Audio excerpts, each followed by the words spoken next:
안녕하세요. DJ 서영입니다. 오늘의 사연 시작해 보겠습니다. 안녕하세요.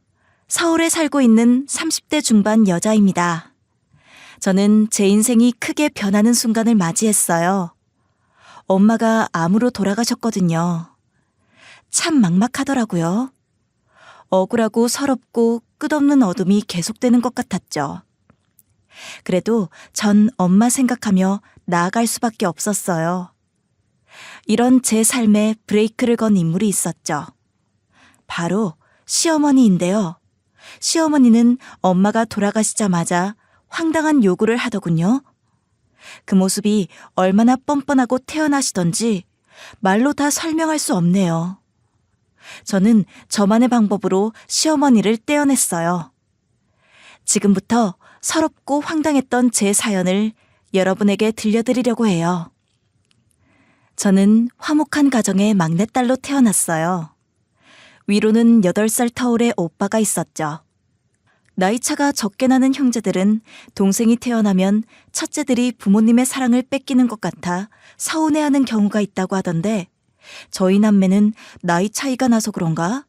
싸운다거나 다툰 적이 거의 없었던 것 같아요. 오히려 오빠는 동생이 생겼다며 좋아했다고 하더라고요. 저는 집안의 막내딸로 사랑을 정말 많이 받고 자랐어요. 가족들은 제가 성인이 된 이후에도 나이에 비해 어리게만 보더라고요.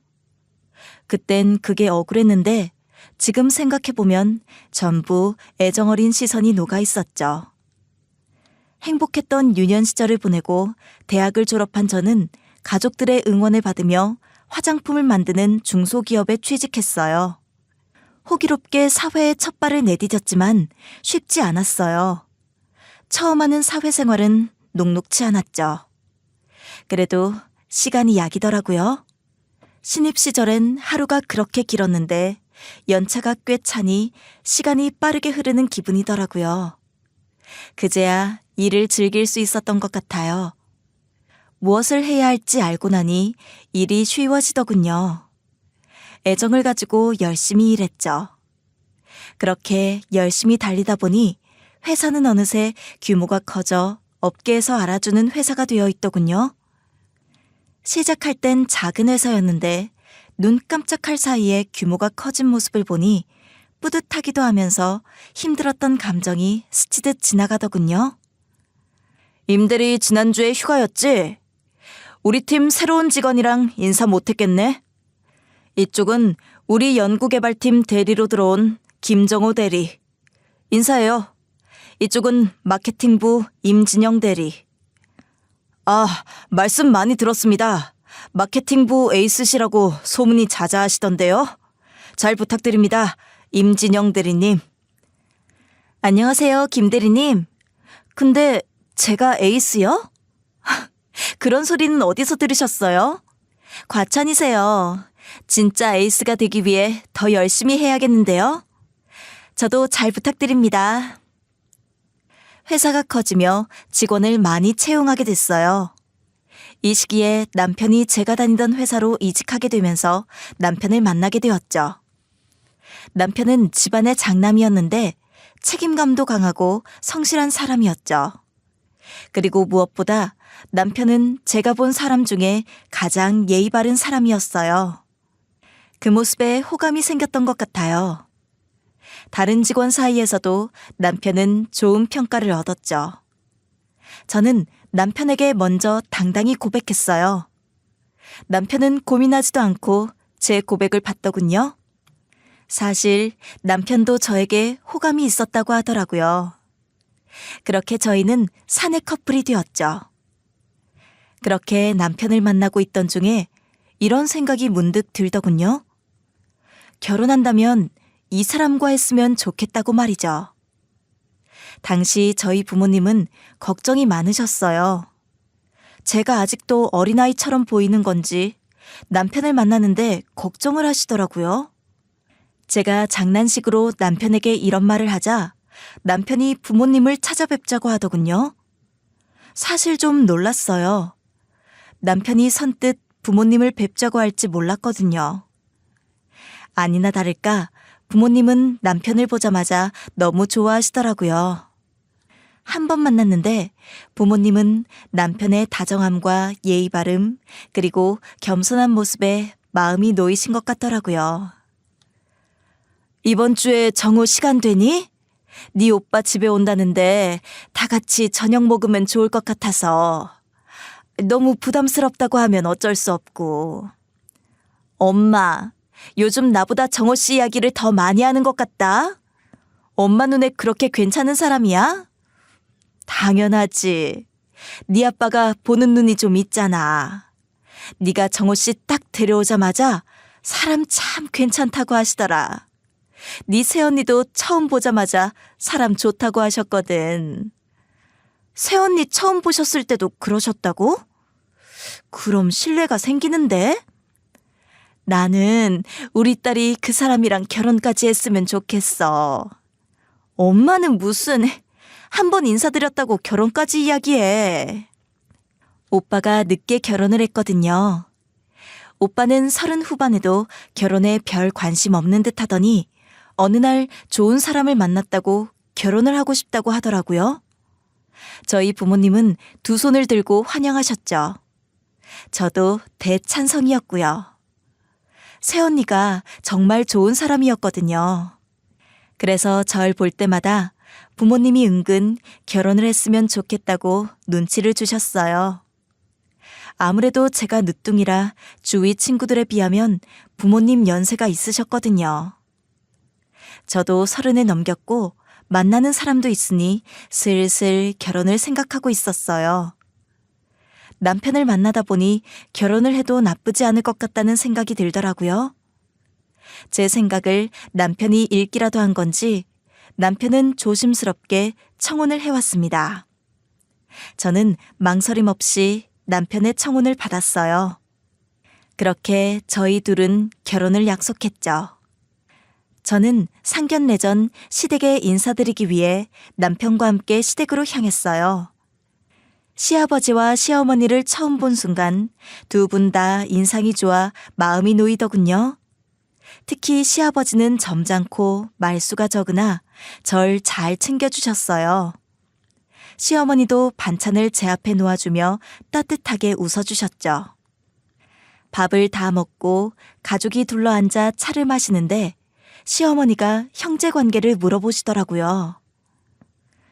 제 위로 8살 차이 나는 오빠가 하나 있어요. 어머, 그래? 다행이다, 다행이야. 나는 사실 우리 며느리가 장녀만 아니면 괜찮다고 생각했거든요. 너무 다행이네. 어머니, 요즘 시대가 어느 시대인데 장녀 소리를 하세요. 무슨 소리야? 어느 집이나 장남이 집안을 지키는 거야. 우리 진영이도 그렇게 생각하지? 시어머니 말씀에 저는 그냥 고개를 끄덕였어요. 어느 어른들이나 장남, 장녀를 중요하게 생각하시니 그러려니 했죠. 그렇게 상견례 전 시댁에 인사를 마치고 상견례 그리고 결혼까지 별탈 없이 진행됐어요. 저희는 직장에서 멀지 않은 곳에 신혼집을 얻었죠. 큰 집은 아니었지만 행복하더라고요. 같이 집으로 돌아와 저녁을 먹으며 직장에 대한 푸념을 늘어놓고 또 서로에게 힘을 얻었어요. 든든한 동반자가 생긴 기분이었죠. 이런 게 부부인가 싶었어요. 행복이 계속될 것 같았죠. 어느 날 청천벽력 같은 소식을 듣게 되었어요. 그날은 평소에 별 다를 바 없이 평범했죠. 회사에서 돌아와 씻고 야근하는 남편을 기다리고 있는데 오빠한테 전화가 오더라고요. 진영아, 잘 들어. 지금 엄마가 많이 아프셔. 아무래도 입원을 해야 할 것 같아. 엄마가 너한테 말하지 말아달라고 신신당부하셔서 나도 말 안 하려고 했는데 그래도 이건 아닌 것 같아서. 엄마가 아프다니? 어디가 어떻게? 많이 아픈 거야? 입원을 해야 하면 나한테도 말을 했어야지. 미안하다. 암이라는데 아무래도 힘들 것 같다고 하더라.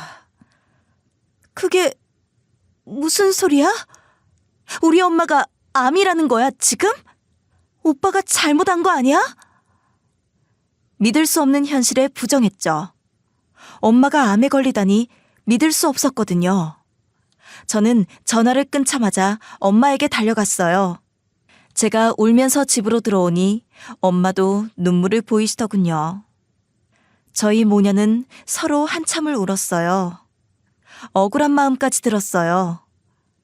왜 하필 우리 엄마여야 했는지 알 수 없었죠. 엄마는 평소에도 건강에 유독 신경을 쓰시는 분이었어요. 음식도 건강하게 드시려고 노력했죠. 그런 엄마에게 이런 병이 찾아오다니 견딜 수 없이 슬프더군요. 저는 그날 남편에게 사정을 말하고 친정에서 잠을 잤어요. 다음 날 회사도 연차를 내고 엄마와 함께 병원에 방문했죠. 그 소식을 듣고 오빠도 함께 병원에 가겠다고 나섰어요. 저희 남매는 엄마의 손을 꼭 잡고 병원으로 향했죠. 몇 번을 검사해봐도 달라지는 건 없더군요. 엄마의 몸에는 이미 암이 자라고 있었고 손을 쓸 수 없는 상태라고 하시더라고요. 엄마는 바로 입원하셨어요. 할 수 있는 건 항암 치료와 방사선 치료 정도밖에 없다고 했죠.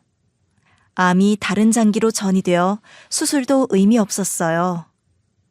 저희 가족은 좌절할 수밖에 없었죠. 아버지도 충격에 말을 잇지 못하셨어요. 오빠가 병원을 지키겠다고 해 아버지를 친정집에 모셔다 드리고 혼자 집으로 돌아오는데 어찌나 눈물이 나던지요. 병실에 환자복을 입고 누워있던 엄마의 모습이 생각나 쉽게 발걸음이 떼어지지 않았죠. 집에 돌아와서도 밥이 넘어가지 않더라고요. 하늘이 원망스러웠어요. 매일 지옥에 사는 기분이었죠. 여보, 당신이 이렇게 지치면 어떡해.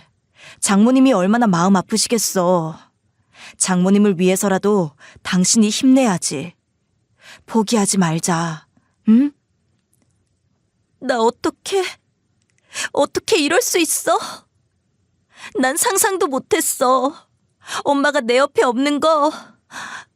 난 너무 무서워. 내일 같이 병원에 가자.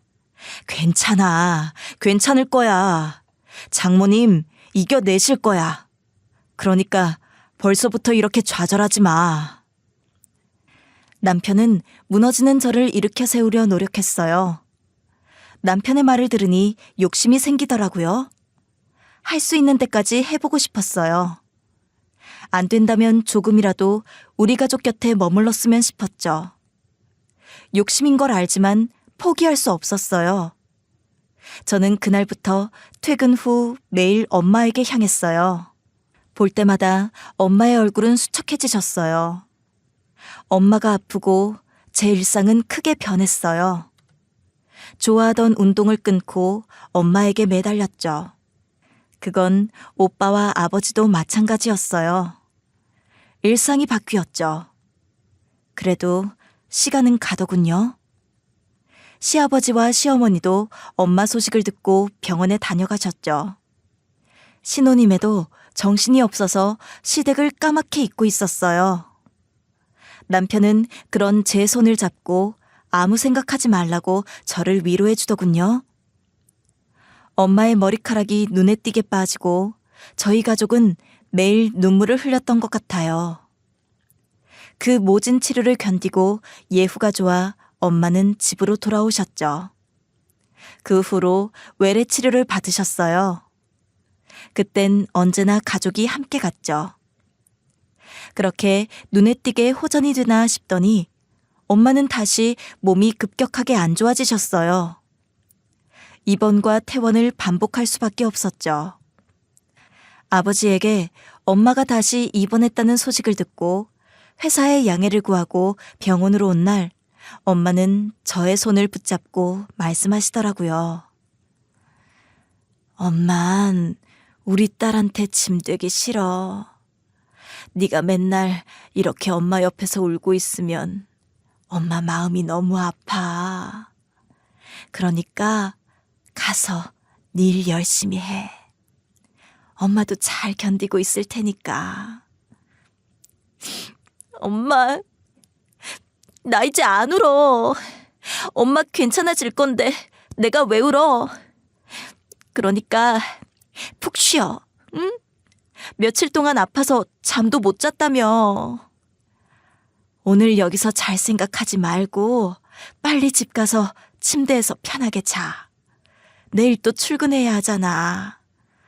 힘들어서 어쩌려고 그래. 알았어. 내 걱정하지 마, 응?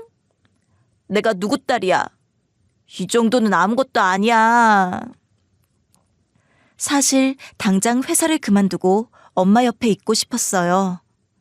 그런데 엄마가 제 걱정을 하시는 모습을 보니 차마 그렇게 하지 못했죠. 저는 엄마를 생각하면서 꾹 참고 회사를 다녔어요. 그렇게 또 엄마는 입원과 퇴원을 반복하면서 암과 싸우고 계셨죠. 2년이라는 세월이 그렇게 흐르더군요.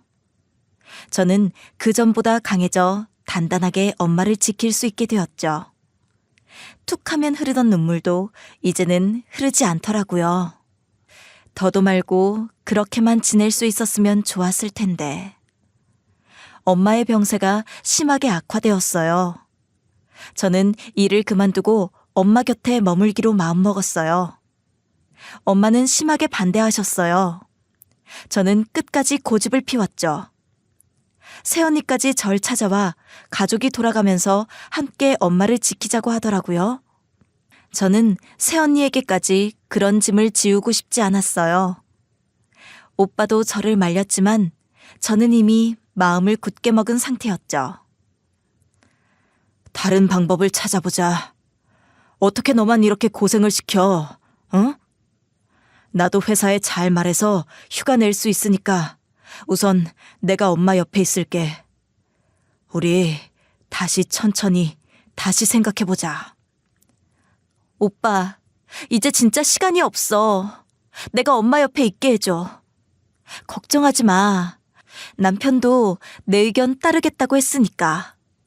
고맙게도 남편은 걱정 말고 장모님을 잘 돌보라며 저를 응원해 주더군요. 오빠도 저를 말릴 수 없었죠. 엄마는 절대 안 된다고 반대하시더니 제가 울며 엄마를 설득하자 결국 못 이기는 척 눈 감아주셨어요. 제가 회사를 그만두고 오빠와 아버지만 병원비를 감당하는 상태라 둘은 이전보다 병원에 자주 들리지 못했어요. 대신 시간이 나면 주체 없이 달려오곤 했죠. 주말엔 오빠가 병원으로 와 저를 집으로 돌려보냈어요. 진영아, 이번 명절엔 꼭 시댁 다녀와. 가서 밥도 먹고 대화도 좀 하고. 매제한테 미안해 죽겠다. 인사는 항상 드렸어. 우리 시부모님 좋은 분들이야. 너무 걱정하지 마, 오빠. 안 그래도 이번에 잠깐 다녀오려고 했어. 이걸로 선물 좋은 거 사들고 가. 알았지? 오빠, 내가 빈손으로 갈까 봐? 나도 돈 있어. 됐어. 넣어도 빨리.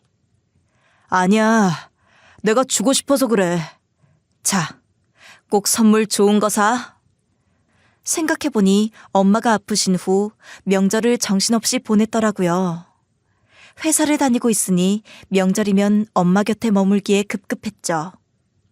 근데 회사를 그만뒀으니 이번 명절이야말로 시댁에서 시간을 보낼 수 있을 것 같았죠. 오빠가 신신당부한 탓에 좋은 선물 사들고 시댁으로 향했어요. 남편은 정신없을 텐데 이런 걸 왜 준비했냐고 하더라고요.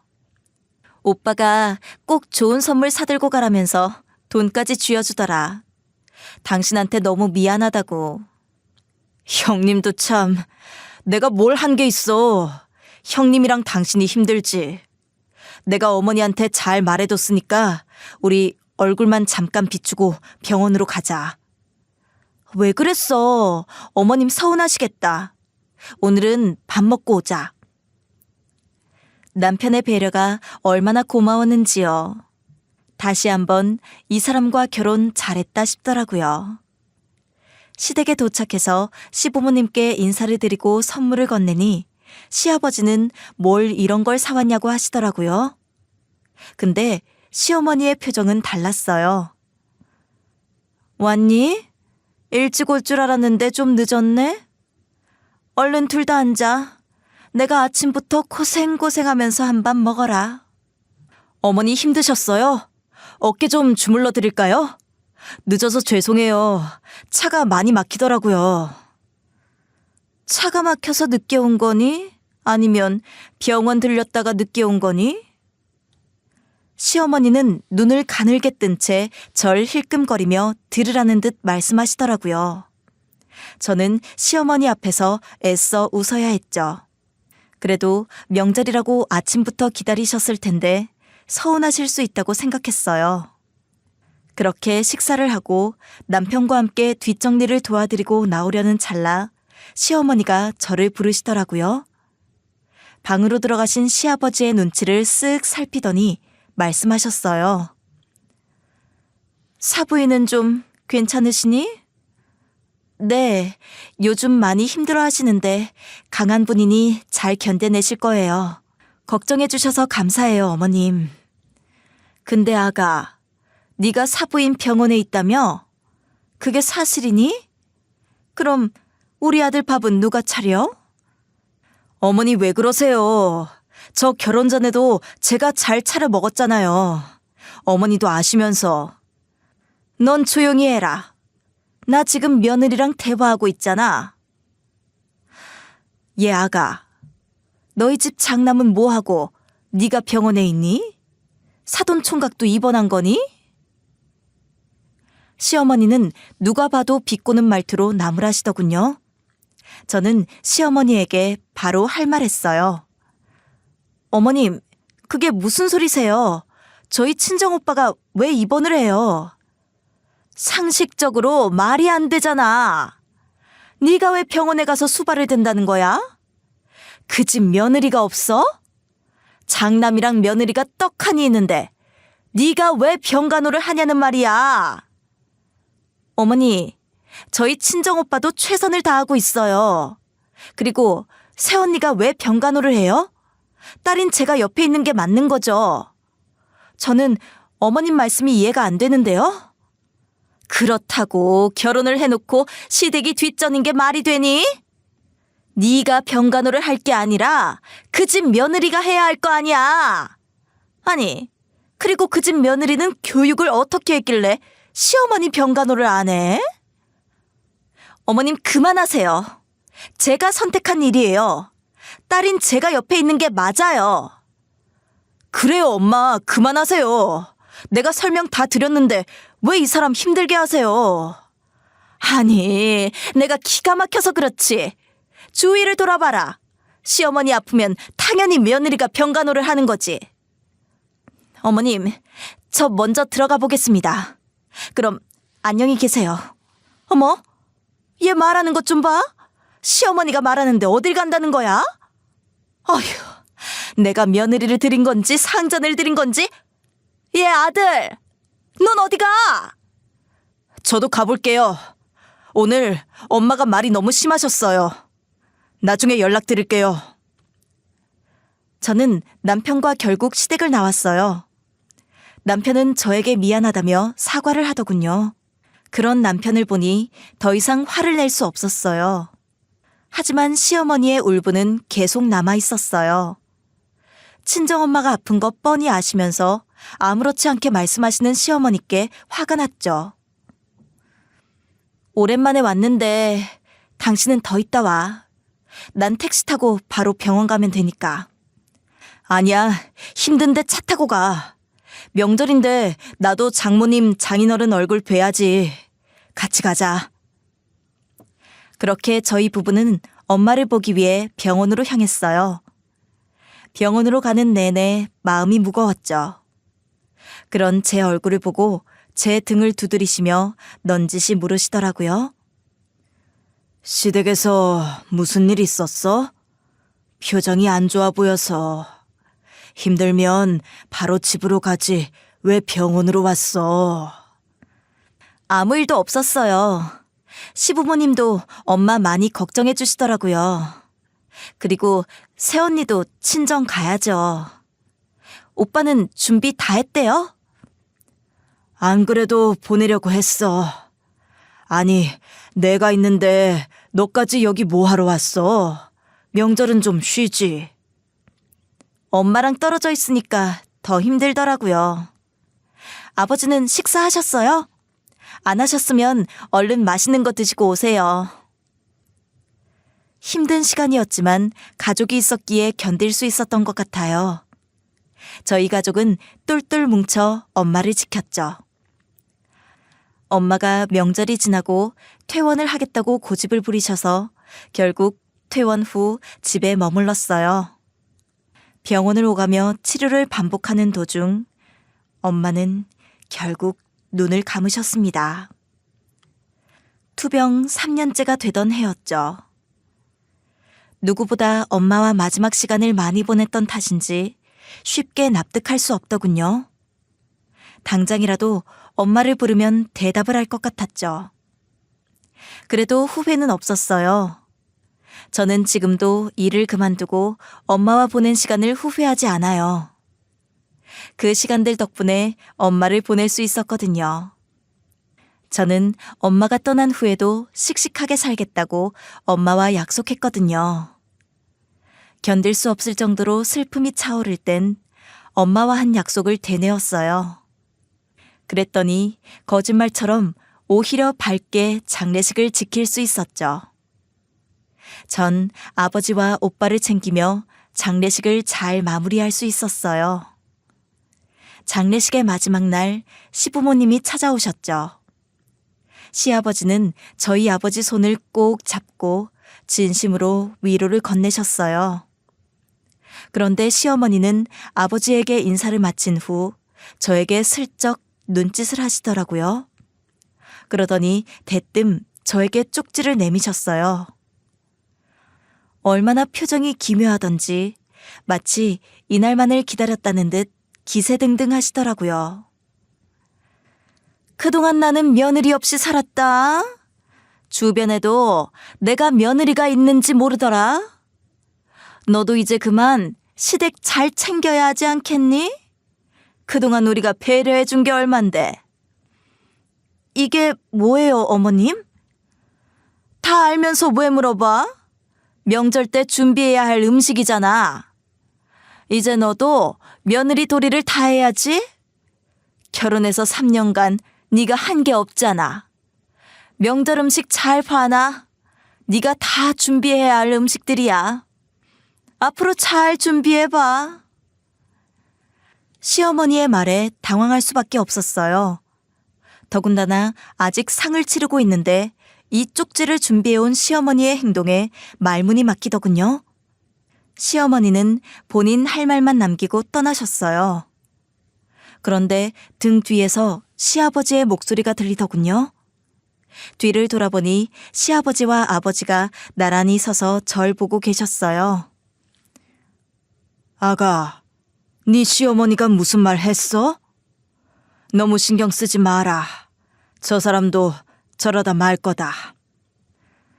지금까지는 경황이 없어 그랬지만 진영이 넌 이제 시댁 잘 챙겨드려라. 그동안 네가 병원에 너무 자주 와서 사돈 어른한테 얼마나 죄송했는지 몰라. 무슨 그런 말씀을 하세요, 사돈 어른. 상황을 몰랐던 것도 아니고 저희도 다 이해합니다. 아닙니다. 배려해 주셔서 감사합니다. 어떻게 감사 인사를 드려야 할지. 아버지가 그렇게 말씀하시니 어쩔 수 없었어요. 너무 서러웠지만 시어머니가 원하는 대로 명절에 음식을 준비하려 했어요.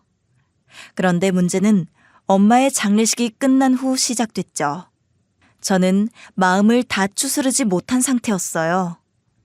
가슴 한 곳이 뻥 뚫린 것처럼 공허하고 허전했죠. 그런데 시어머니는 저에게 부쩍 연락을 자주 하시더라고요. 너 뭐하니? 음식할 건데 나랑 같이 장 좀 봐야겠다. 어머님, 장을 꼭 저랑 보셔야 하는 거예요? 남편 퇴근하면 남편이랑 같이 보셔도 될 것 같은데. 내가 며느리랑 가고 싶다는데 왜 이렇게 말이 많니? 네 남편 힘들게 일하는데 그렇게 고생시키고 싶어? 순간 화가 났지만 아버지가 당부한 말이 생각나 시어머니에게 알겠다고 하고 같이 장을 봤어요. 그 후 틈만 나면 시어머니는 저에게 전화하시더라고요. 예, 내일 나 오랜만에 친구들 좀 만나려고 하는데 입고 갈 옷이 없다. 같이 쇼핑 좀 가자. 지금 당장 시간 되지? 네가 우리 집으로 차 좀 끌고 오면 되겠다. 어머님, 저 지금 어머님이랑 쇼핑 가기 힘든 상태인 거 아시잖아요. 다음에 같이 가요. 내가 이제 며느리 덕 좀 보려고 하는데 넌 그렇게 꼭 초를 쳐야겠어? 알겠어. 나 혼자 가지 뭐. 저는 그 후 계속 시어머니의 연락을 피했어요. 시어머니는 끈질기게 전화를 해오시더라고요.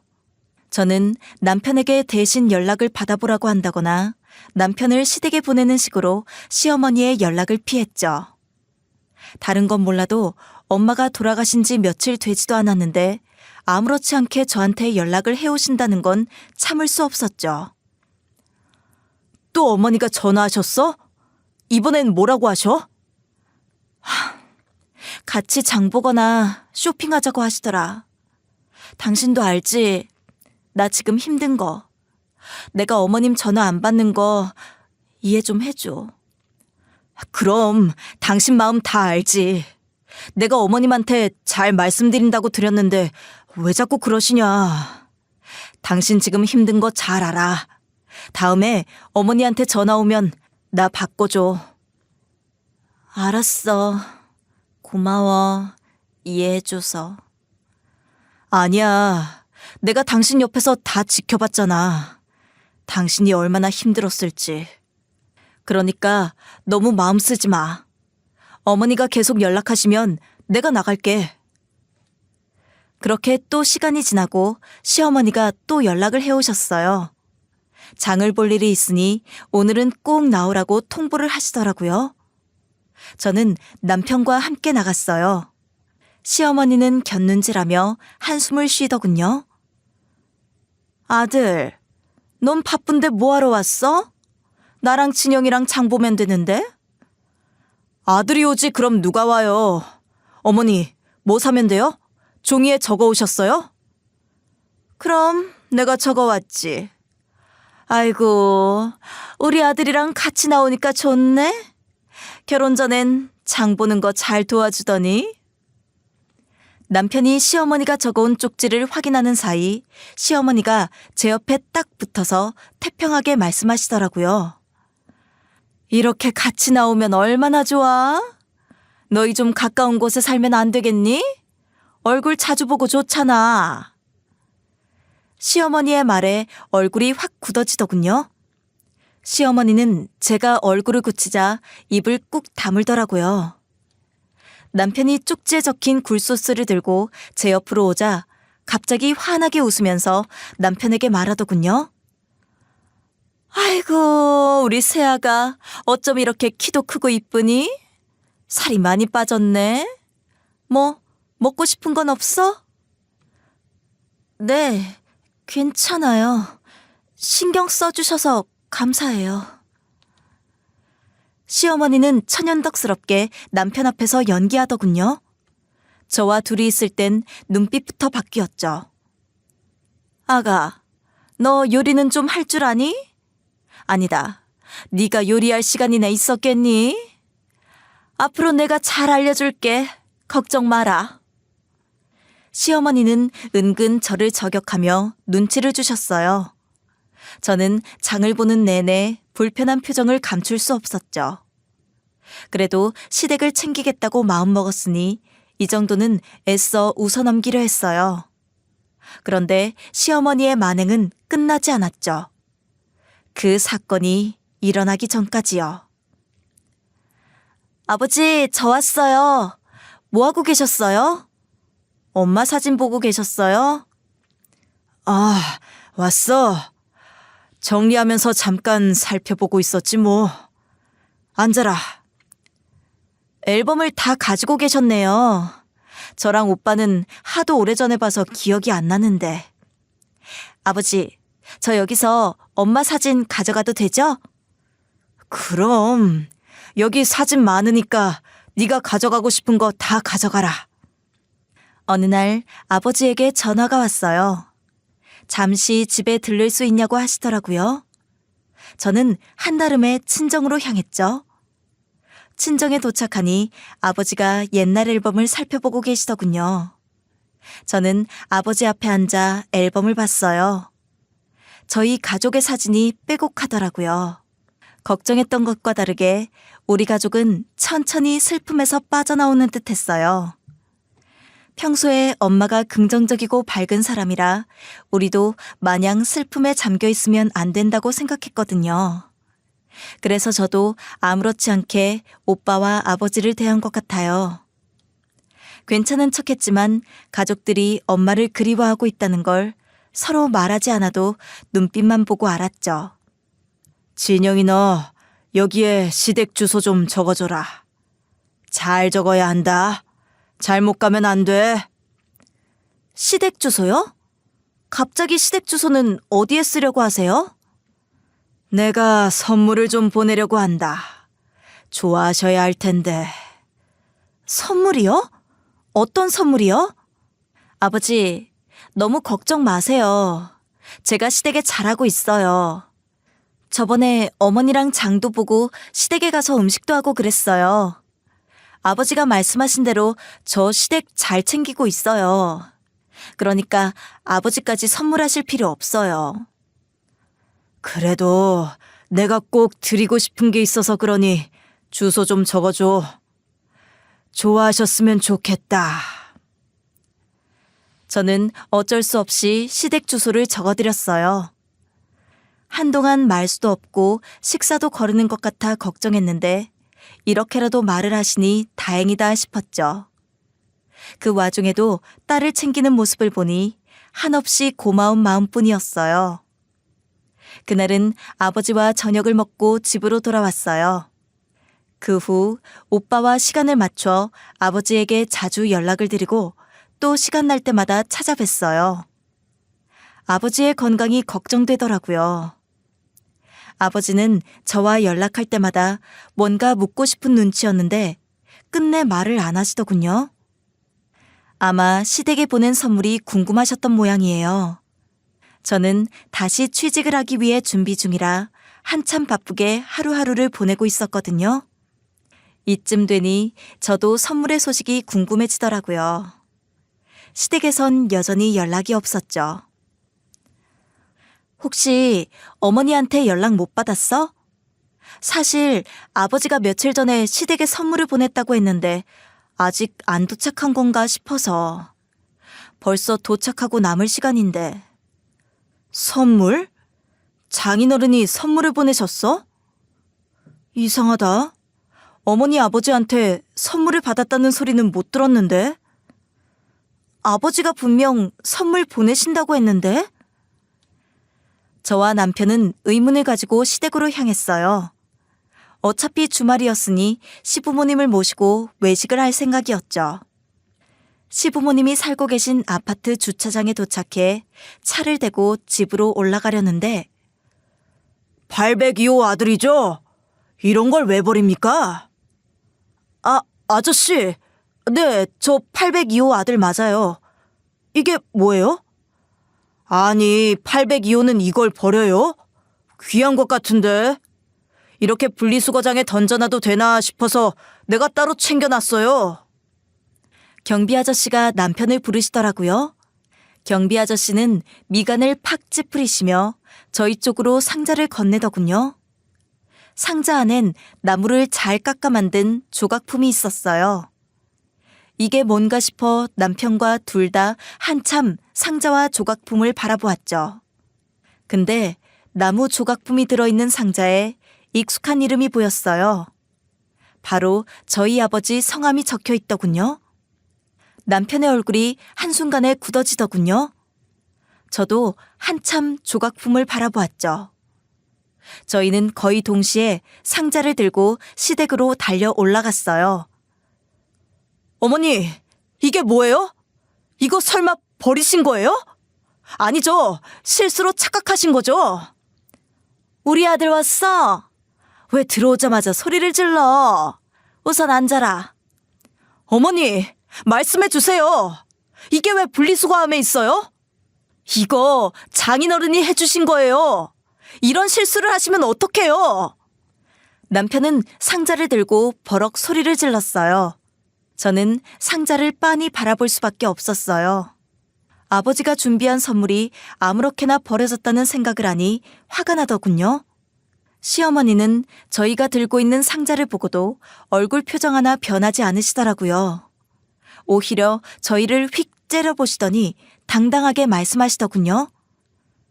너, 우리 집 장남 아니야? 왜 남의 집에서 아들 노릇을 하고 있어? 시끄러워 죽겠으니까 앉아. 별것도 아닌 일로 유난 떨지 말고. 어머니, 별것도 아니라니요. 이런 실수를 해놓고 지금 그런 소리가 나와요?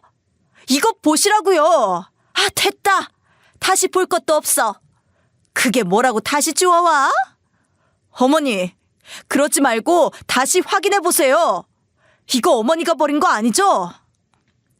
남편이 시어머니 앞에 상자를 내미니 시어머니는 고개를 휙 돌렸죠.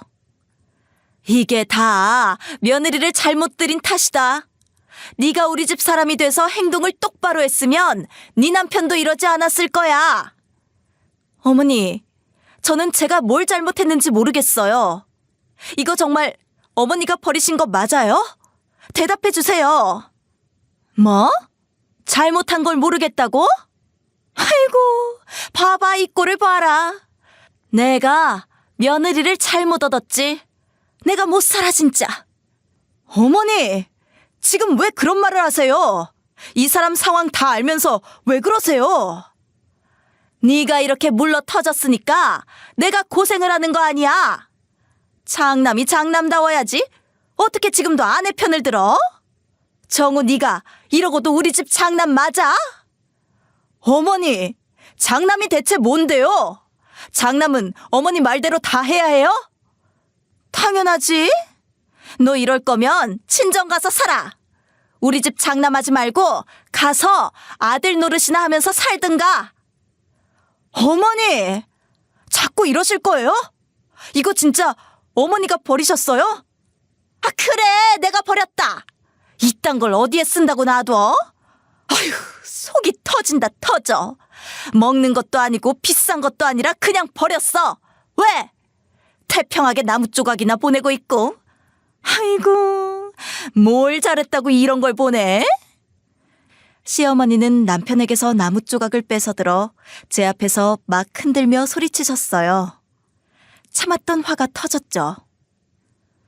어머님, 이거 저희 아버지가 어머님 아버님 생각하면서 보내드린 선물이에요. 정말 너무하신 거 아니에요?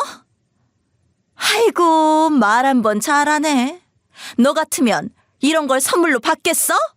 이게 선물이야, 이게? 이런 건 재활용 쓰레기도 안 돼. 알아? 어머님, 이거 저희 아버지가 진심을 담아 선물하셨어요. 아버지도 힘드실 텐데 시댁에 이거 보낸다고 신경 많이 쓰셨다고요. 근데 어떻게 이렇게 버리실 수가 있어요? 뭐? 아니, 이제야 며느리 데리고 음식 좀 하고 며느리 노릇 좀 시키려고 하는데 내가 이런 거 받으면 뭐 좋아할까 봐? 내가 지난 3년만 생각하면 속이 터져. 시어머니는 보란듯이 나무로 만든 조각을 바닥에 거칠게 내팽개치셨어요. 남편은 놀란 듯 나무 조각을 주워들었죠. 어머니! 그만하세요. 어머니, 이런 분인지 정말 몰랐네요. 선물은 실수로 버렸다고 생각했는데 어떻게 그런 생각하세요? 내가 뭘 잘못했는데? 너도 그러는 거 아니다. 결혼했으면 장남이 중심을 잘 잡아야지. 네가 이러니까 집안 꼴이 이 모양이잖아. 장남 소리 좀 그만하세요. 지금 이 상황에서 장남 소리를 하고 싶으세요? 남편이 큰 소리를 치더군요. 저도 살면서 남편의 이런 모습을 그날 처음 본 것 같아요. 남편은 분에 겨우듯 숨을 고르더니 주머니에서 봉투를 꺼내더라고요. 이게 뭔 줄 아세요? 장인어른이 조의금 온 걸 저에게 주셨어요. 이걸로 부모님 모시고 여행이라도 다녀오라고 800만 원을 넣어주셨다고요. 저도 처음 듣는 말이었죠. 아버지가 언제 남편에게 그런 돈을 줬는지 알 수 없었어요. 남편은 아직도 화가 난 듯 분노에 찬 목소리로 말하더군요. 시어머니는 예상치 못한 전개에 조금 당황했는지 말문이 막힌 눈치였어요. 어머니, 진짜 이러시면 안 돼요. 이것 보세요. 장인어른이 주신 선물 바닥에 뭐라고 쓰여 있는지 읽어보시라고요. 남편은 나무 조각을 시어머니 품에 안겨주었죠.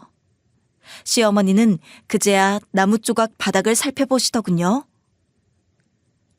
우리 딸 얼굴 자주 보게 해주셔서 감사합니다.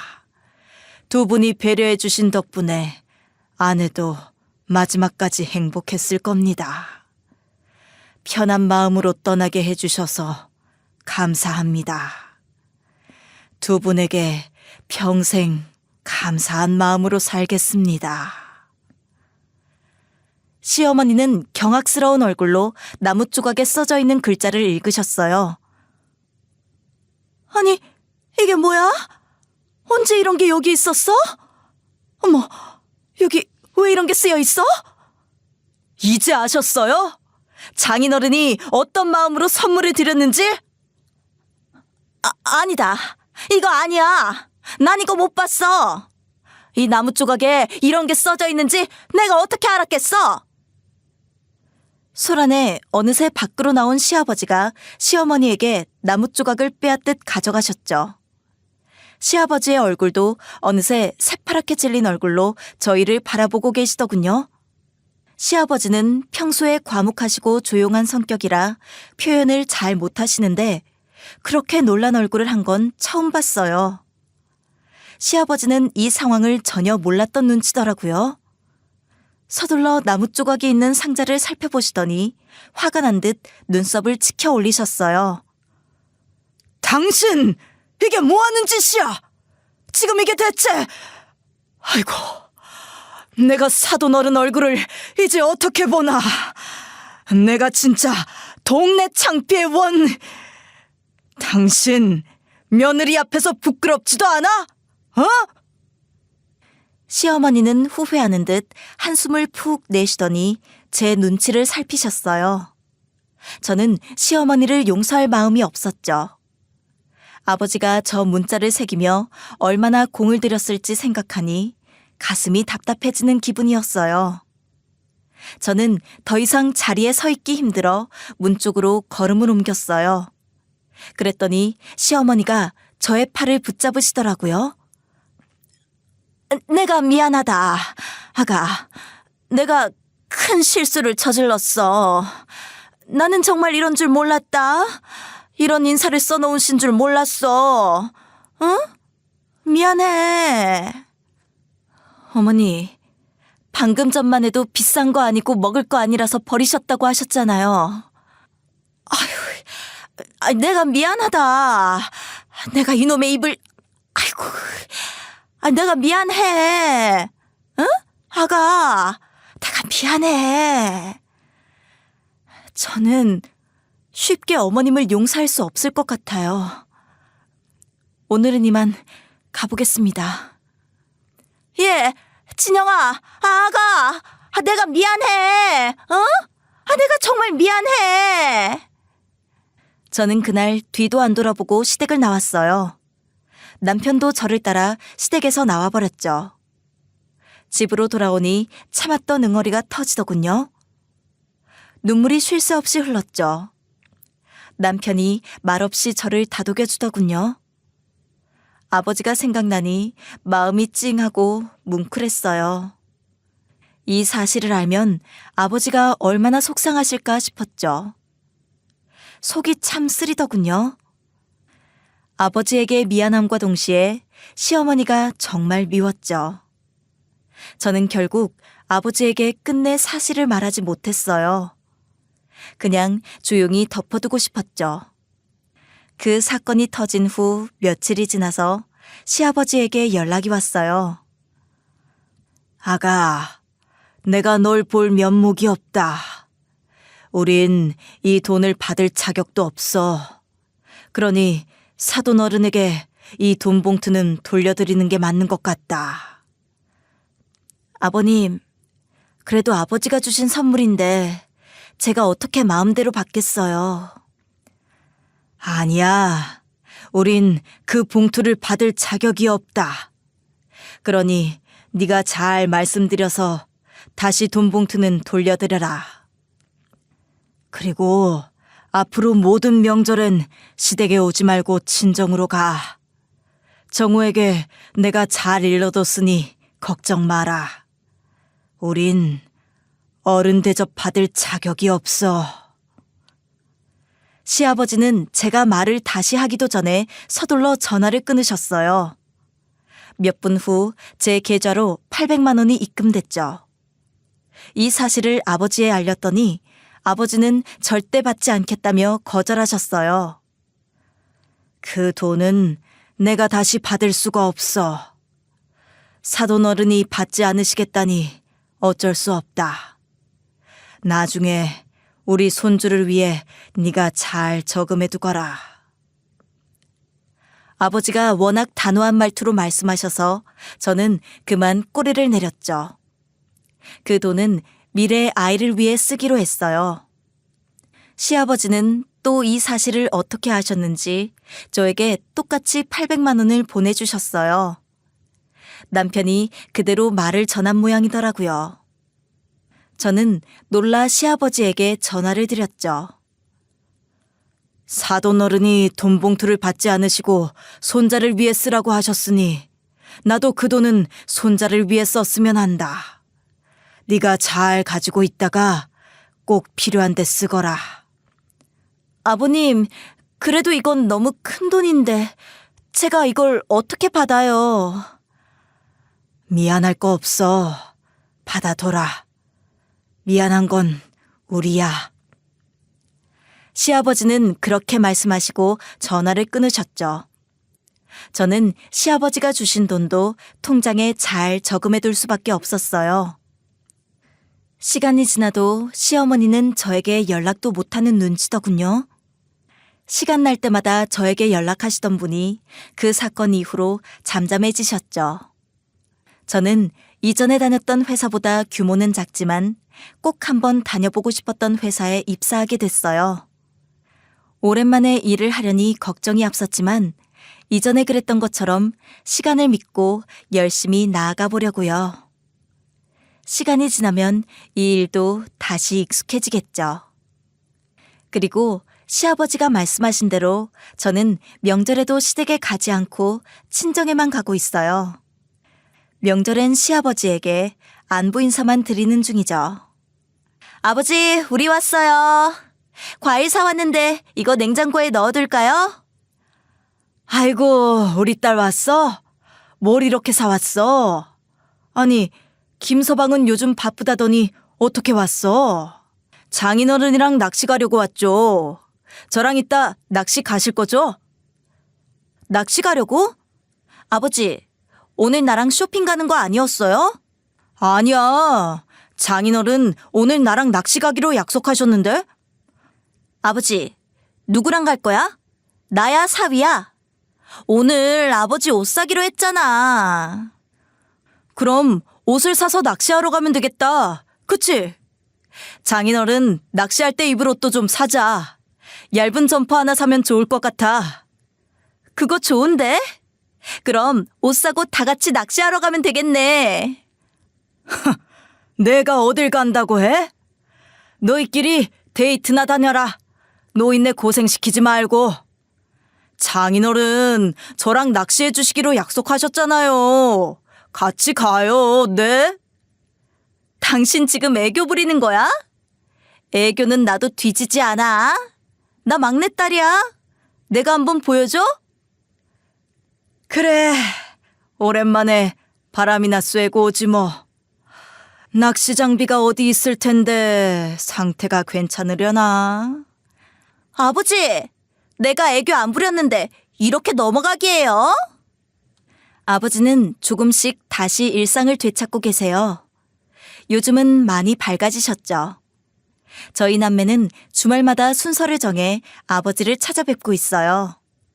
시간이 되면 둘이 같이 아버지를 모시고 놀러 나가기도 하고 외식을 하기도 해요. 긴 시간을 엄마 옆에 있어서 그런지 가끔 이런 작은 행복도 벅차게 느껴지곤 합니다. 그럴 땐 이 시간이 영원했으면 하는 마음이 들 때가 있어요.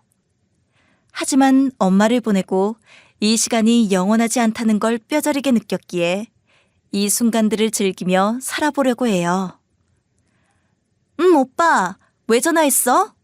우리 지금 아버지 모시고 나왔어. 백화점 들렸다 낚시하러 가게. 오늘 아버지 댁에 가려고 했는데 너도 와 있었던 거야? 이번 주는 바쁘다고 하지 않았어? 미리 말 못해서 미안해, 오빠. 오빠는 다음 주에 와야겠다. 아버지 지금 낚시하러 간다고 신나셨어. 저는 이 순간에도 충실하게 행복을 느끼며 살아가려고 해요. 앞으로도 고난은 계속되겠지만 그래도 엄마가 그랬던 것처럼 밝고 긍정적인 마음으로 살아가려고요. 지금은 아버지에게 잘하고 싶어요. 아버지가 부디 건강하게 오래오래 사셨으면 좋겠어요. 엄마에게 못한 게 너무 많거든요. 이 사연을 듣고 계시는 여러분도 후회 없이 이 순간을 행복하게 보내셨으면 좋겠어요.